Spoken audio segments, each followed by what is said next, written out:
Hello, this is Christina Barr. You're watching Black Tea News.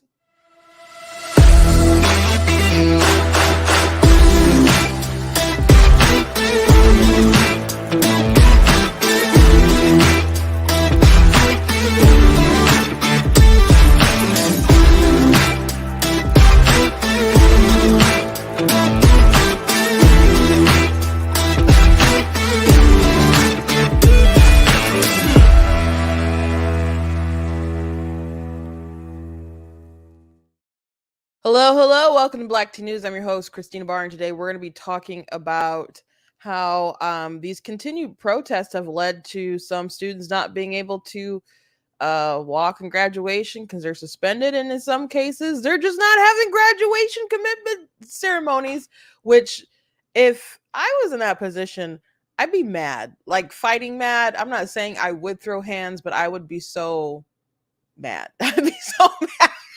I'd be so mad. Also, I want to talk about this thread that I read over the weekend.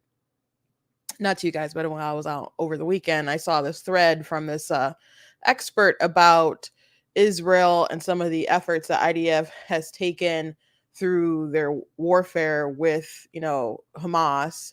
I thought was really interesting. And for a summary, they go through a lot more to prevent casualty death than the US and other folks have. So it's a long thread, but I think it's worth going through and sharing. So we will do that today. So before we jump into everything, I want to encourage you guys to go to blacktnews.com, check out different content on my website, articles, videos, etc. If you like what I do here, please consider leaving a donation at blacktnews.com/donate, because it does cost a streaming around my website, all the stuff. So you guys can support, appreciate it. If you're watching on Facebook, you guys can send stars. If you're watching on YouTube, you guys can send super chats. Also, check out different merch available at blacktnews.com, like this black tea mug, and I got this, some anti-abortion stuff, and I got this cool Frederick Douglass tea, the Constitution's Glorious Liberty document, etc. So check out some stuff at the store, because that does also help. And I encourage you guys to check out some of my books that I've written. You guys can find links to my social media, outside of like YouTube and where I'm at different places, and my website, and where to donate, and my Amazon stuff in the description if you're watching on Facebook or YouTube. So I appreciate everyone who's supported and has been interested in my stuff, read my stuff, and it all really helps. I hope you guys had a great weekend. I had a good weekend. We had a women's conference, and on Saturday I also had to go watch my sister's table at a craft show at her old high school, actually, where she graduated. It's crazy just how time flies. But I have she does all these like little paintings and portraits and other stuff. So people are like, where's your sister at? I'm like, she's doing an art class, actually. So she was, double booked. So I was glad to help out and do that for her. So it was a long weekend. I did hurt my back while I was like loading stuff out of the car into the car, but I'm mostly okay. I'm mostly okay. My sister gave me a massage, and I don't know if I don't like massages, and I don't know if it's because I need massages, because she said my back was really, really tight.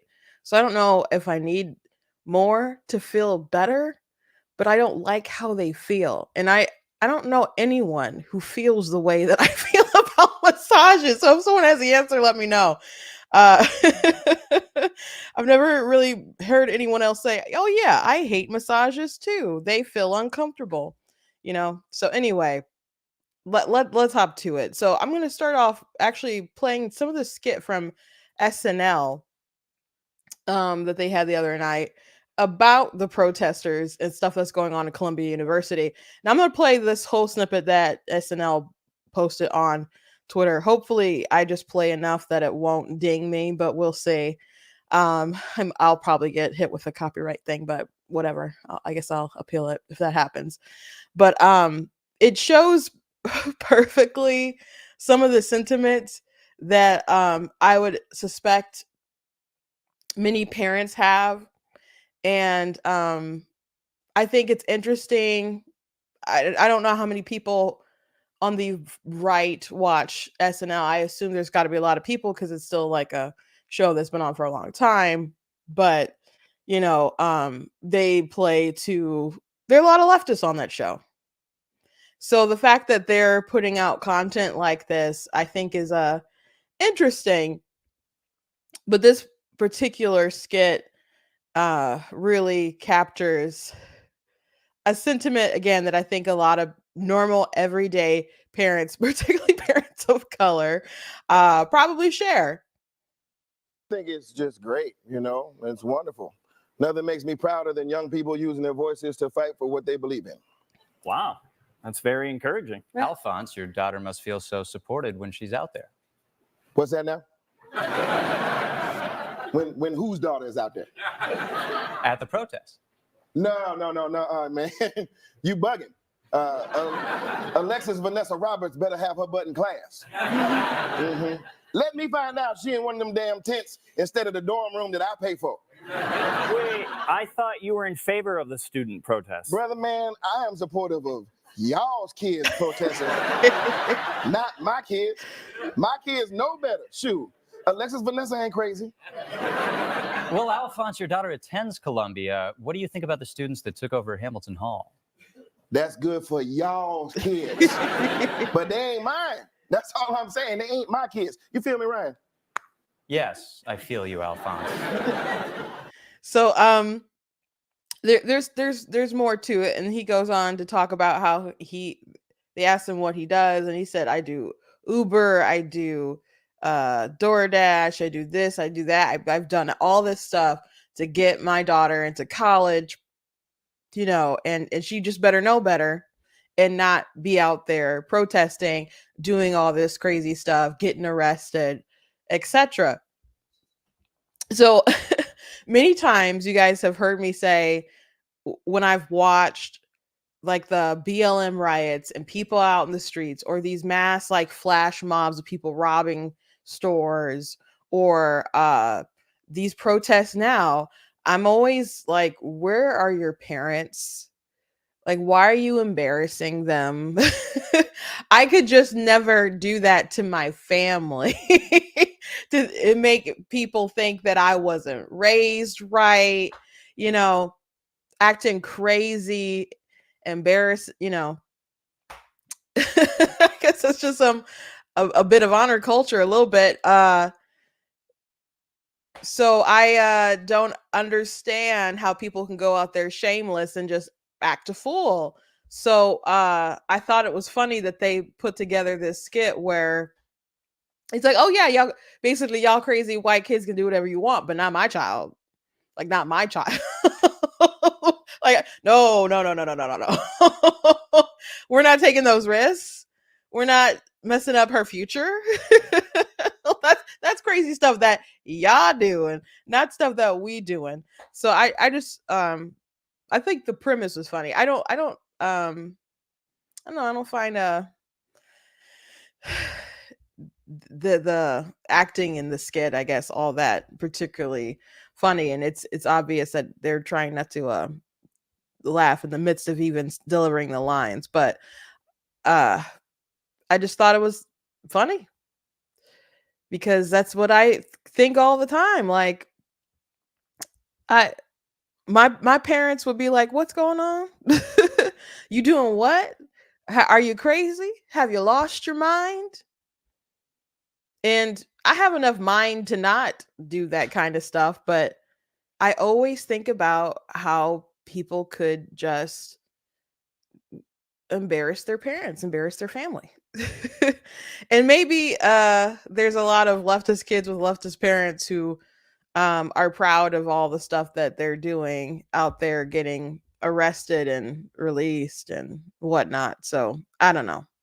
But I would think a lot of these parents are like, no, I paid a lot of money, and it's crazy that now you're learning doing Zoom classes that I paid for all this money in the dorms, and you can't even be in your dorms right now.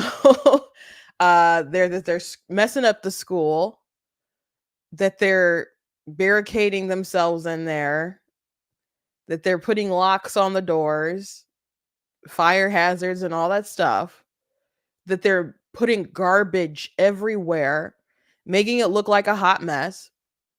And the crazier these kids act, the more they begin to devalue their own diploma.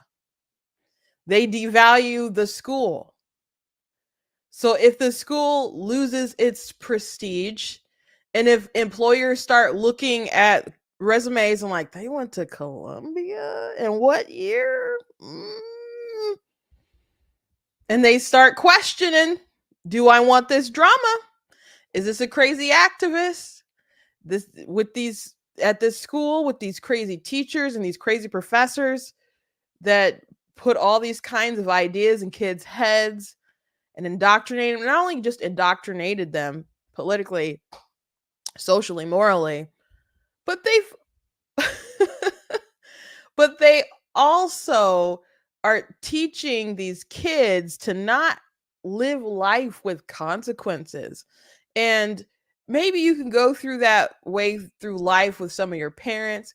Maybe there's some teachers that'll let you get away with that stuff. But in the real world, when you want a job, you want to work for somebody, you don't want a situation where you have employees who think they can do a sit-in like they did at Google, which they got fired, sitting at their boss's office trying to get them to divest from Israel and those sorts of ties, and disrespecting different people's presentations because they don't like what the company is doing. Well, you can leave.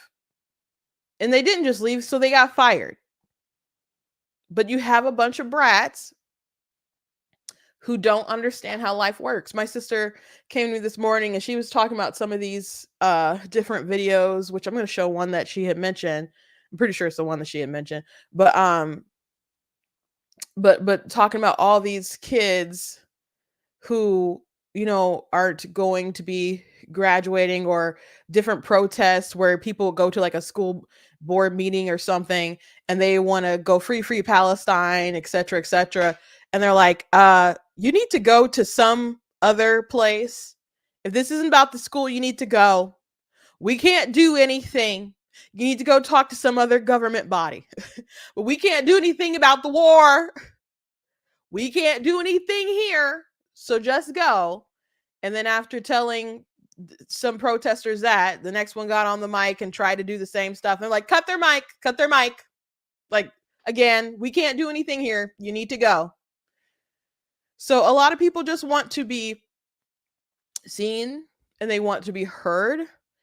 But, fools think they'll be heard for their much speaking, even though they're not really adding much to the conversation or saying anything that's real or true.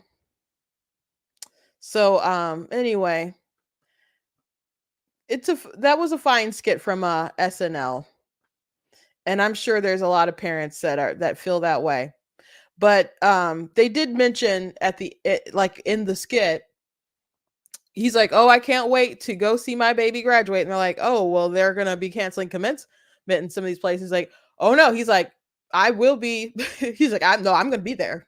He's like, "I'm going to put on my best church clothes and douse myself in cologne, and I'm going to be there, and I'm going to act a fool celebrating my child."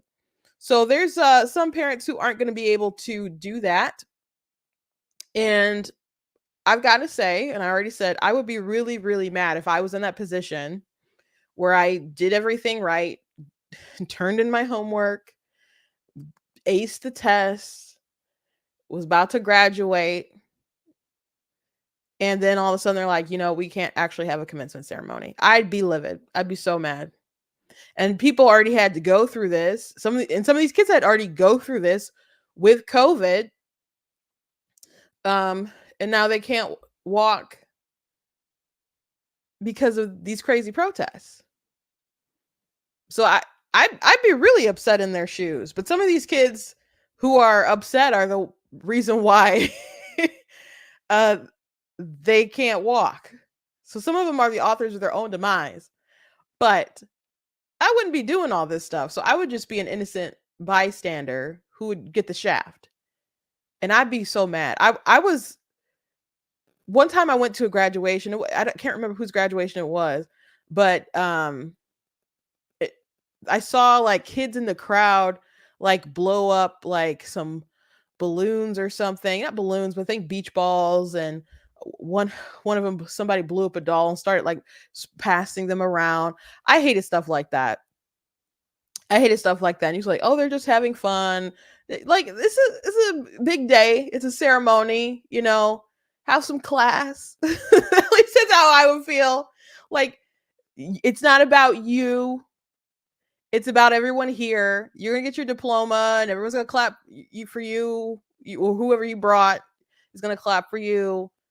And maybe it's a joke to you, but be considerate of everyone else around you.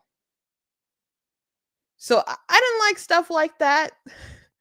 And I graduation was a big deal to me. I worked very hard to be in the top of my class, and or at least I tried to be the very top. I ended up in like number 9, and that was like a life goal since I was a child to try to. I wanted to be valedictorian, but didn't quite get there. So I had to rearrange my life a bit and be like, okay, well, I at least want to be in the top 10, and I got to do that. And so it was always a big deal to go through graduation. Now that's years removed now, and I can still remember how that felt to me at the time. It's not as intense to me now, since that was years ago now. Can't believe how many years it's been, but back then, flame. If you've ever seen the Clue movie, flames, I'd be so mad, fighting mad. I'm not saying I would throw hands, but I'd be fighting mad. I'd be fighting mad with some of these kids. So they just don't have consideration, not just for the university itself, but their fellow students, even their future. Even their future. Some of these people have not thought that far ahead. So I'm going to play this video from this young woman who can't walk. And some people feel bad for her. I could a little bit until basically she didn't have any regrets, I guess, because she said she would do it all again. I mean, I'm a little disappointed. I I'm being restricted from a lot of things right now, that I didn't expect to be, for standing up for something that I believe in. And I have family coming in who I have to let them know to not come to my graduation ceremonies. I am glad that there is a guarantee that my courses will be taken care of, so I don't have to worry necessarily about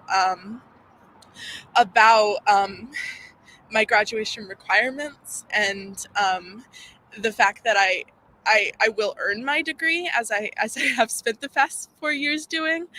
But I'm just disappointed. I mean, I'm a 2020 high school grad, so I wasn't able to walk then. And so, here it is. I'm not able to walk now. Knowing, what you know now, and, like you said, you were standing up for a cause, would you do it again? I mean, yeah, I would. I was doing what I believed was right, and I still believe it to be right. I would stand up for the cause again, even if it means something negative to me, because like the cause is so much harm has been done to all of those people already. I am safe. I am fine. I might not graduate, and that might harm future job prospects and stuff like that, but I'm not I'm not like in physical danger. I'm not constantly worried about being hurt or being forced from my home or anything like that. I would absolutely stand up again and protest again. So yeah, until she's like, yeah, I'd do it again. I'm like, oh, okay. I guess fine. What happened then? If you're fine with the consequences.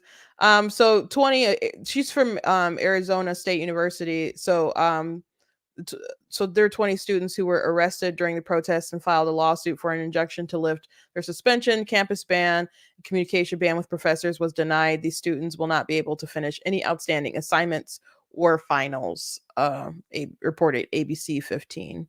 So stop, you know,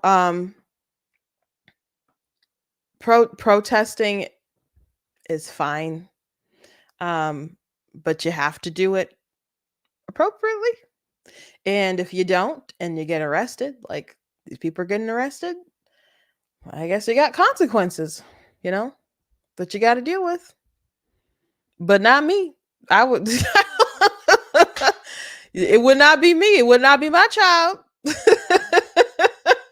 Oh no. Oh no. And but some of these students, I mean, some people feel bad because they're going along, many with the crowd. Some of them don't even know which river, which sea when they chant that stuff. They don't know what the intifada is, and they don't know much about the conflict or whatever. It's just so many of these left wing hierarchies have, congealed together. Like there is a video of going around of these like left wing people allegedly converting. I don't know if they were converted to Islam or they were just bowing down and praying and stuff. And I'm like, I don't know about that, guys.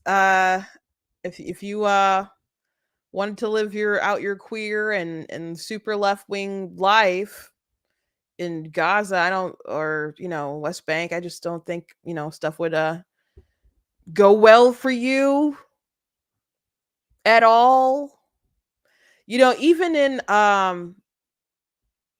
these in different towns in the US where they were trying to push like the books with the inappropriate stuff, and there was like a lot, well, it's inappropriate period, but there'd be a lot of gay sexual stuff in it, like this book is gay and gender queer.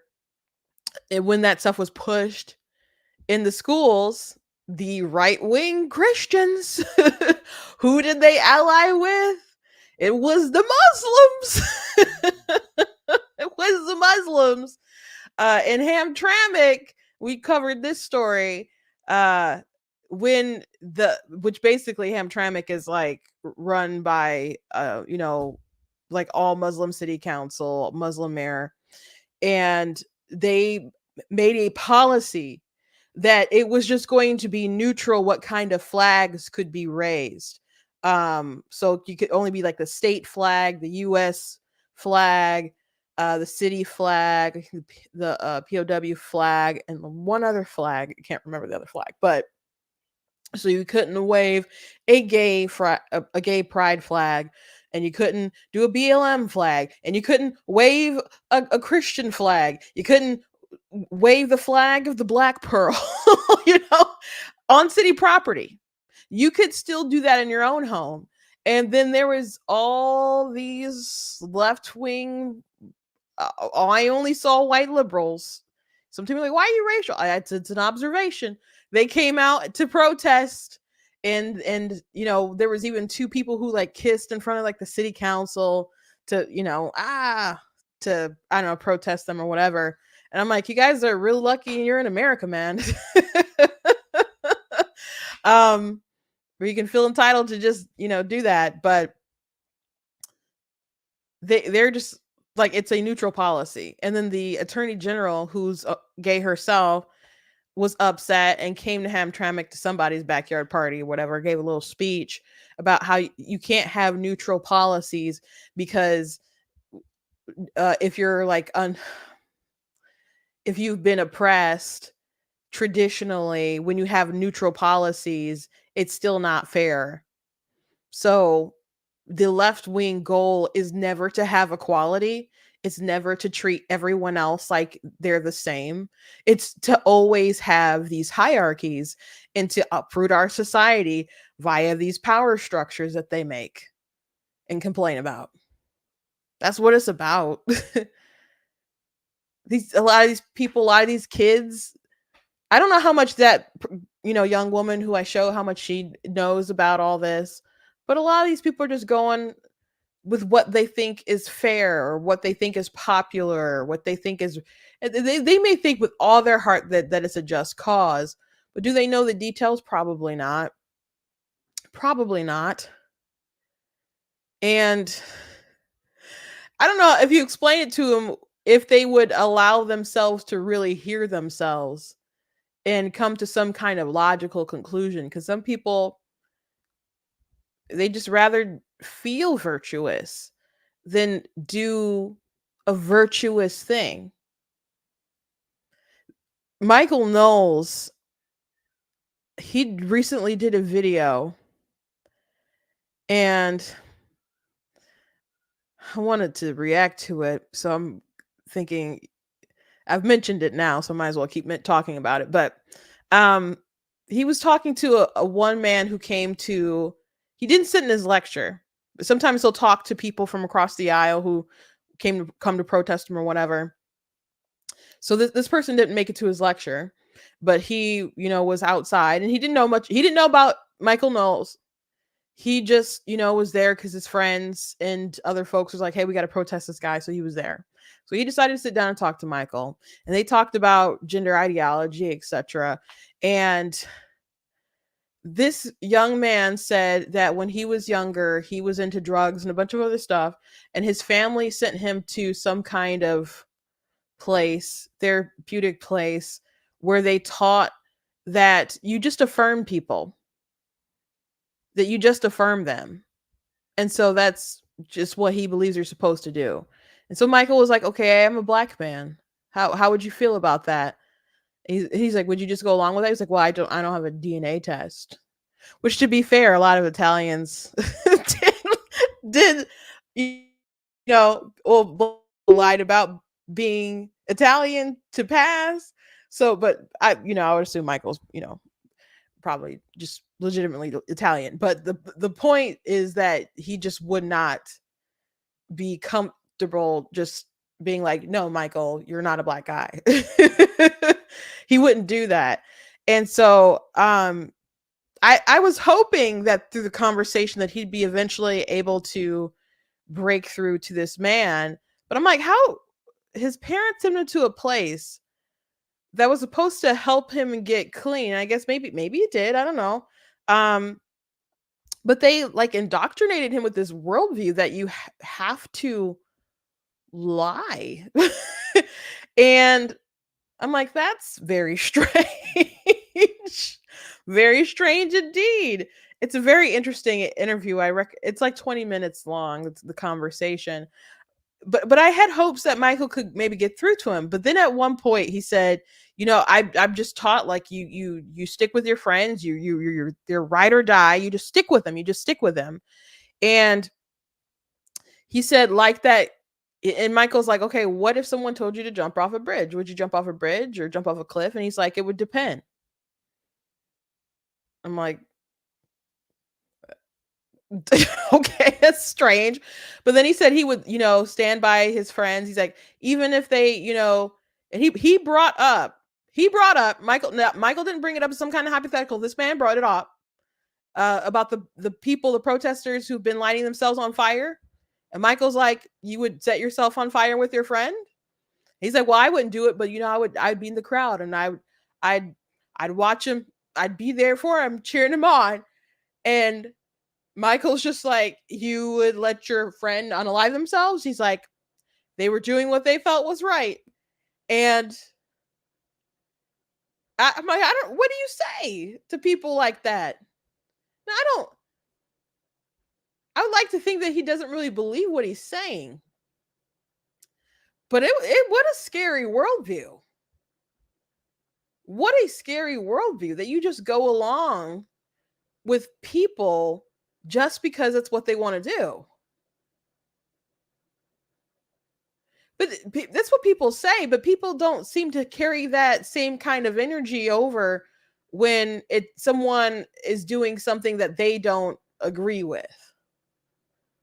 You know? Like, it's my body, my choice with abortion, but it's not with the vaccine. You know? It's, oh, I support people's choices or whatever. Oh, but you voted for Trump? You're gross. You're sick. How dare you? Blah, blah, blah. You know, people don't just have a blanket respect for people all times, even with the gender stuff. If you say a man isn't just a woman because he says he is, and they're like, yes, he is, or yes, she is. Okay, well, is a person a black person just because they say they are? And like, that's not the same thing. Yeah, I think it's kind of more sensible. You could make more logic out of the person pretending to be another ethnicity than you could someone trying to be a different gender, but okay. But the point is, why can't you just affirm and respect what someone wants to identify with? And that's because race is a part of that hierarchy that's really important, and you cannot just opt your way into being a person of color and basically skipping the line with the suppression Olympics thing. That's what it is. If being a black person or whatever race was less important on the hierarchy thing, and trans, they started respecting transracialism as much as they did transgenderism, like, everything would just be thrown out of the window. But race is too important in the hierarchy oppression Olympic structure right now. But one day they could throw that all out. Who knows? And let you all be whatever you want to identify with. These people are wacky. By the way, Hamas did decide Israel is apparently going to go into Rafah. And Hamas decided to accept a deal that Israel had like a while ago. But they're also accepting something that they didn't offer. So Ali Veshi from MSNBC said, a senior source familiar with the proposal says Hamas has accepted a 3-phase deal. One Israeli hostage for 33 Palestinian prisoners based on seniority of detention in an Israeli prison, which, you know, Israel is willing to, or has in the past, disproportionately, you know, traded their people for lots of prisoners.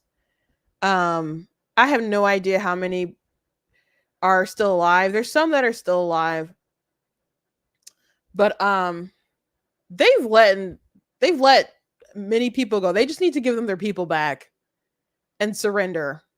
That's what needs to happen. But that's one of the things that they propose, stopping military operations permanently. Israel did not offer such a deal. They want their hostages and they want Hamas to surrender. If Hamas like lays down their arms and they turn over their leadership, then they can pump the brakes and declare victory, etc. But just stopping and waiting for the next shoe to drop, that's not what they've offered. Not what they've offered. But they've accepted it regardless.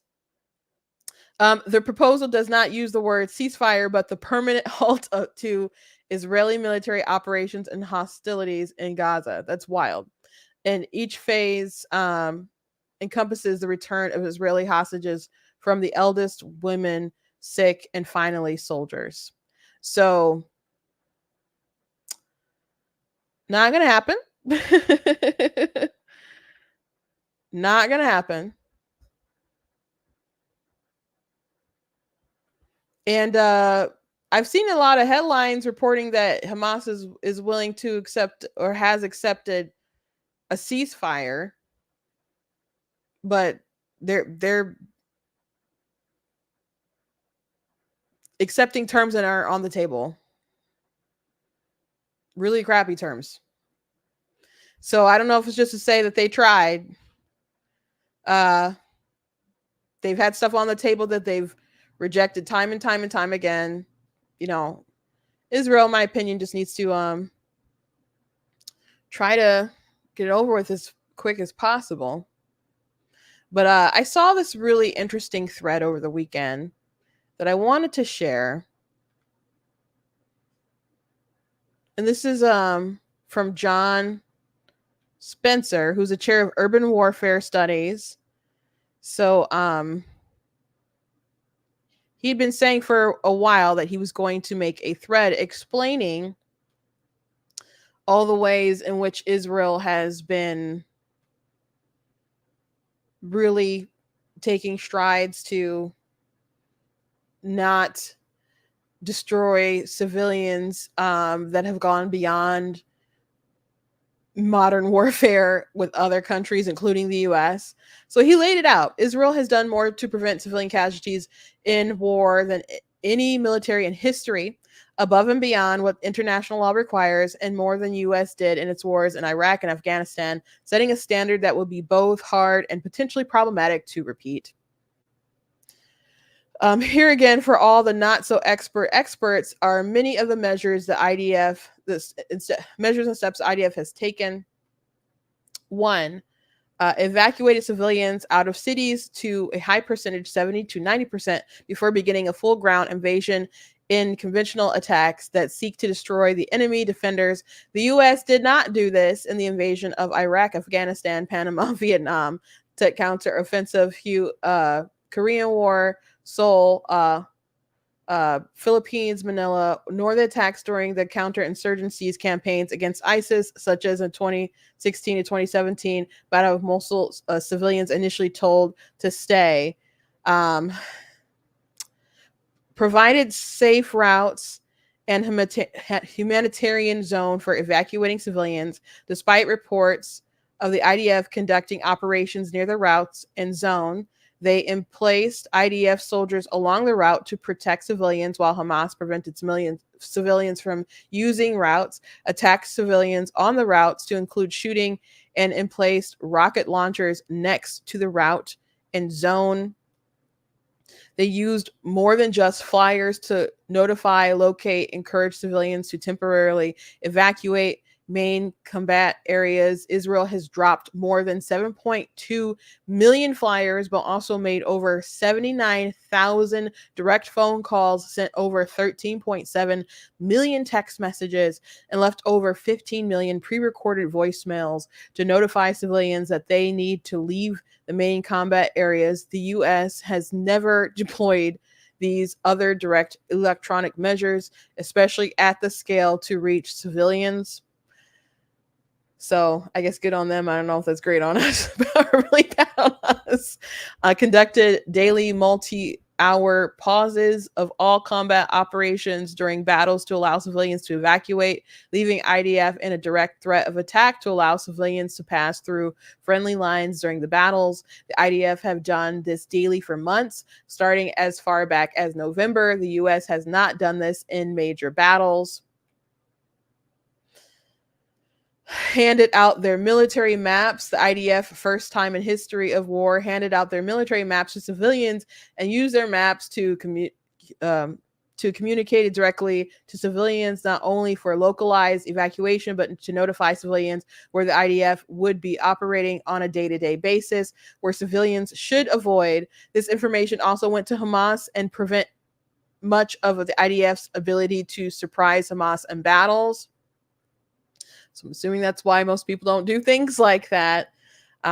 Conducted roof knocks at the beginning of the war. The IDF employed their practice of calling and texting ahead of their airstrikes, as well as roof knocking, where they drop small munitions on the roof of a building, notifying everyone to evacuate the building before a strike. No other army in the world does this, because it, destroys element of surprise. Deployed a methodology to track civilian presence in real time and use that methodology to drive operations. The IDF Civilian Harm Mitigation Cell, commanded by one-star general, can now track the presence of civilians in real time using cell phone presence, satellite, and drone footage, and street-by-street BDA. The data creates color coding of the IDF military maps, which restrict where the IDF can operate, conduct strikes, etc. And place legal advisors at low levels, lower than standard U.S. operations, and directly in targeting process. The IDF has legal advisors incorporated into the targeting process, a deliberate step, and present at brigade and division levels. Impose restrictions on the use of force. This includes altering rules of engagements and release authority for strikes and operations during a battle. Implemented controls measures such as restricted fire lines and zones, no fire areas on protected objects, building, and sensitive sites, more than legal requirements. Where conducting an operation, entering or even returning fire in some locations would require the Chief of General Staff of the Israel Defense Forces approval. Conducted large call-out operations where IDF encircle locations such as the Al-Nasser hospital, but also entire neighborhoods, tens of thousands of people, Khan Yunis, that are encircled and then told to evacuate through IDF positions, increasing the risk to the IDF. And then large facial recognition assets are used to identify Hamas members trying to blend in with evacuating civilians who are detained without harming civilians. Rather than argue that the IDF did not do all of the above measures or provide a military how maybe he's supposed to say who has done more in war, critics and pundits either cherry pick from the practices or say it does not matter because the IDF measures have not been effective based on the kabuki dance of statistics they can find / frame and compare the war in Gaza to single battles that do not have nearly the same context. But still, the problem is the IDF has been effective.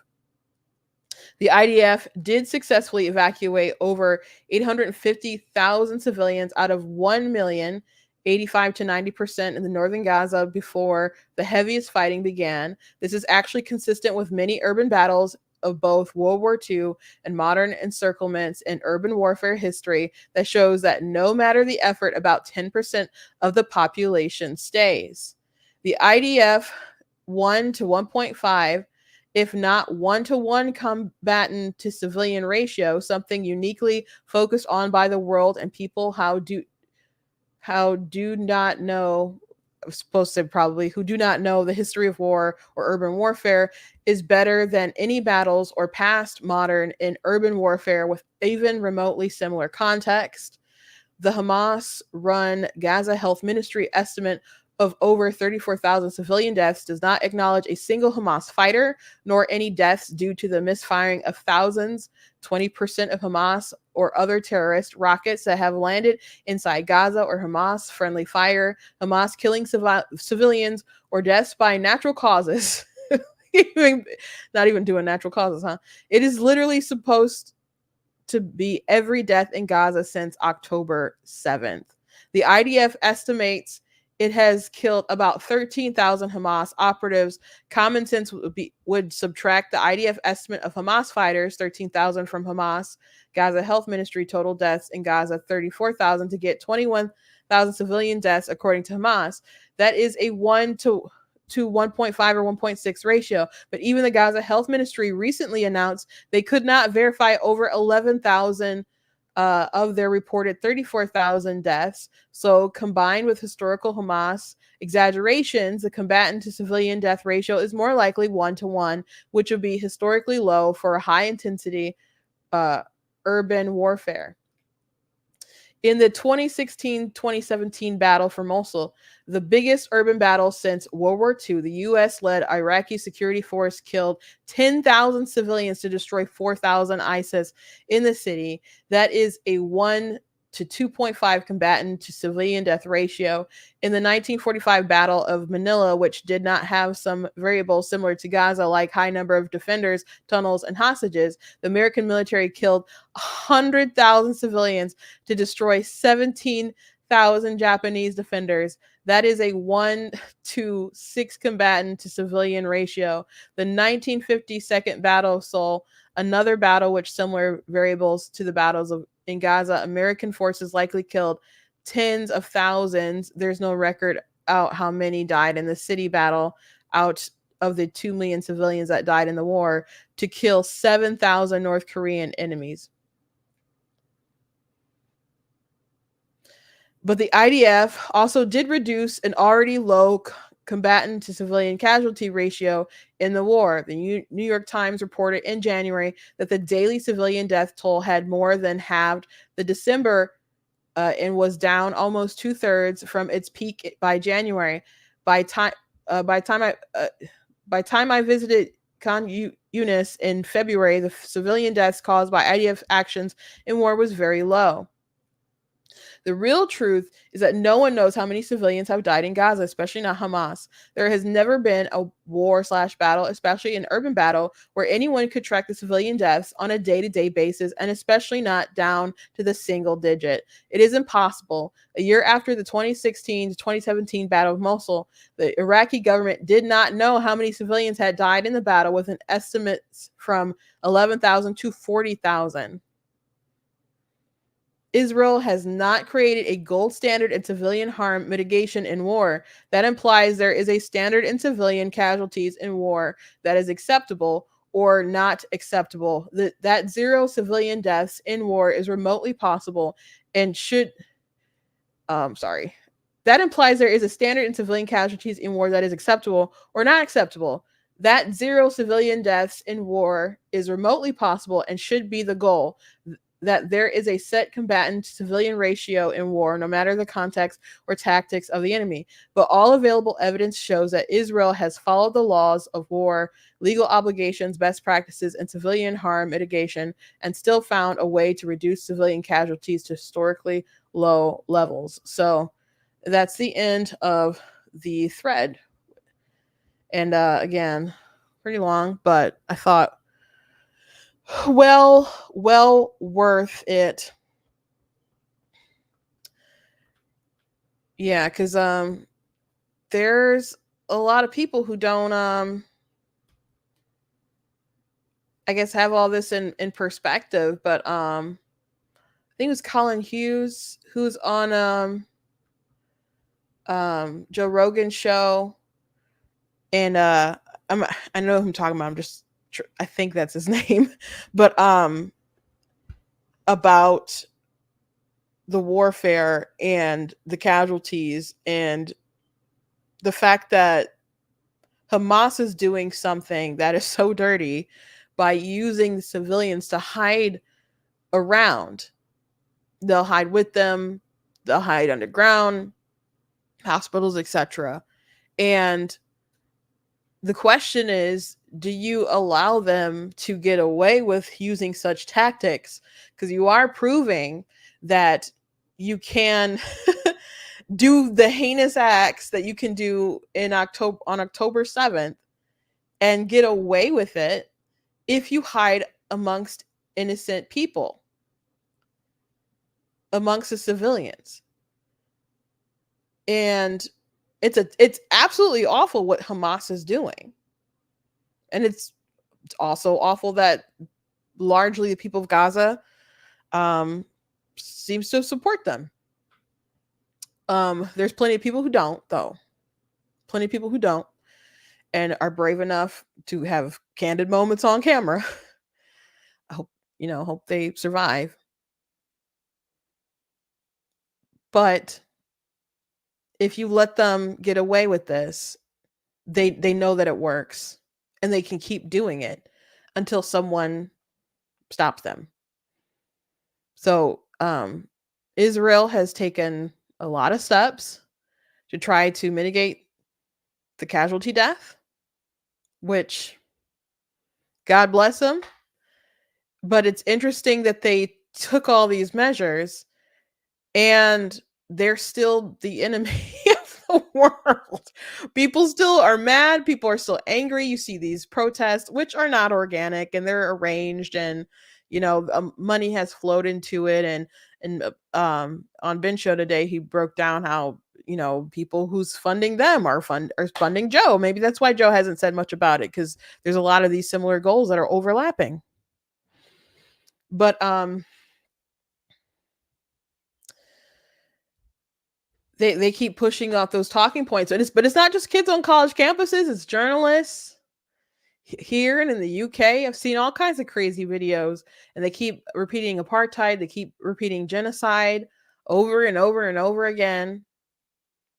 And it's sad that people are starving because Hamas is taking the food.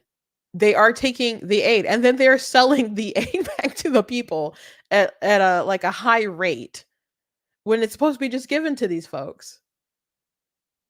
So all these people who raise money and want to send stuff, like I see ads all the time, like send stuff, or people, like, we got to raise money to send it over. I'm like, who's getting it? Who's getting it? If you want the people to be free, the best thing you can do, or the best thing Israel can do, because we're not really doing anything, is to let them take them out. And hopefully there will be some light bulbs that will wake up in their minds, and they're like, we got to do better. We got to choose better for our future, and so on, and not let something like this happen again. Not let these evil people take over again and choose a pathway to freedom. But everybody just wants Israel to just take it, what happened, and wait for the next shoe to drop. But they'd be crazy if they didn't finish the job. They'd be insane. And they're gonna do whatever they're gonna do. I would lose a lot of respect for my guess, because I'd just be like, because I wouldn't want the monster at the foot of my bed. And that's what I keep comparing it to. I'm like, if you knew there was a monster at the foot of your bed, your children's bed, that said, as soon as I get the opportunity, I'm going to come and kill you guys. I'm going to kill your kids and kill you. What would you do? You either have to slay the monster, or you got to leave and hope it doesn't follow you to the next house, like they do in all the monster horror movies. Usually if it's a ghost or something, it may follow you to the next house. Maybe. If it's The Grudge, it's going to follow you till everyone dies. Someone mentioned the other day, because I mentioned the film Ready or Not, and they're like, oh, I didn't know you guys were into horror films like that. I'm like, my mom loves that stuff. The only time she doesn't like those kind of films is she doesn't like for the evil thing to win in the end. It can wreak havoc like the entire film, sure. But she wants to make sure that the monster, the demon, the ghost, whatever, is defeated. And it doesn't matter how complex the storyline was, how good the acting was, how good the effects were. If the monster gets away, she will turn and say, why you got me watching this stupid movie? She wants to see carnage, but then she wants to see evil vanquished. And so we were raised on that stuff. So I used to watch, as a kid, I used to watch People Under the Stairs all the time. That's a Stephen King movie, book, I assume. And I'm pretty sure. I don't know how many people have seen that film, but I used to watch it like all the time. It's probably why I was afraid of our dog. And why I don't know. I'm not too fond of dogs. Maybe it's the movie's fault. Because I sure did think the same kind of dog in the film was my dog, and I saw it some years ago. I was like, that's not even the same dog as our dog, but in my mind, they were exactly the same. So, but my older sister, she watched The Blob all the time. So, my youngest sister, she really liked aliens, and like Godzilla, stuff like that. She cried when Godzilla died. Talking about the one with it was like in 2000 that came out. So yeah, we were into sci-fi and stuff, sure. But anyway, I wouldn't let the monsters live at the foot of my bed if they were determined to come and kill my kids. And they've said that. So what else are they supposed to do? To me, the craziest thing, and Israel has made some mistakes. I'm not going to sit here and defend like everything they do, their government, their policies from day to day, and they've obviously messed up and made mistakes and killed people who they didn't mean to kill. So it's not my job to be their press secretary, but I find it so fascinating that people are treating them so unfairly and engaging them in a way that they wouldn't engage other people. Like that one of the reasons why I wanted to go through that thread is because it relays the Israel and how they did warfare compared to how we did warfare. And they've gone to extraordinary lengths that we haven't gone to and probably will not go to be frank. Because Biden, Obama, many of these people are the types of folks who will drop the bomb and be like, deal with it. I still can't get over the fact that by nobody was reprimanded for killing those aid workers in Afghanistan and them kids. Nobody. I know people who told me stories about how they disobeyed like little kind of orders that saved people's lives, and they were reprimanded by the military. And Biden and his folks was like, nobody's getting in trouble. Nobody's getting in trouble for that. So the contrast between them and their warfare versus other people in their warfare, we just would not allow everyone to lecture us. If we were in a similar situation, we would go finish the job and then maybe be there for another 20 years. And I'm not saying that's right. But I don't understand the extra outrage and anger that people have toward Israel. I know it's fresh in the news and so on, but this outrage is, I think, unique on a lot of levels. At least it seems to be to me. Anyway, thank you guys for joining me today. That's all I got for you now. There's some interesting things I looking forward to touching on the rest of the week. I saw this video with Kristen Hawkins and Tim Pool, and I only saw a snippet, so I wanted to see the response before I brought it up to you guys, because I didn't want to be one of those people who just shared the snippet and didn't know the rest of the context. So I'm sure we'll talk about it tomorrow. But it was about the subject of I think it was like veering toward like challenging her on her pro-life views versus like I don't know if Tim's going to use the term abolitionist views, but I'm curious just how their whole conversation went. But we'll probably touch on that tomorrow and some other things. But please go to blacktunes.com, check out different content on my website, articles, videos, etc. If you like what I do here, please consider leaving a donation at blacktunes.com/donate, because it does cost a stream and run my website out, so if you guys can support, I appreciate it. And you guys can check out in the description, there's different links to my social media platforms and places where you can find out more about my books and so on. So go ahead and check that out. Thank you guys. And I will see you tomorrow.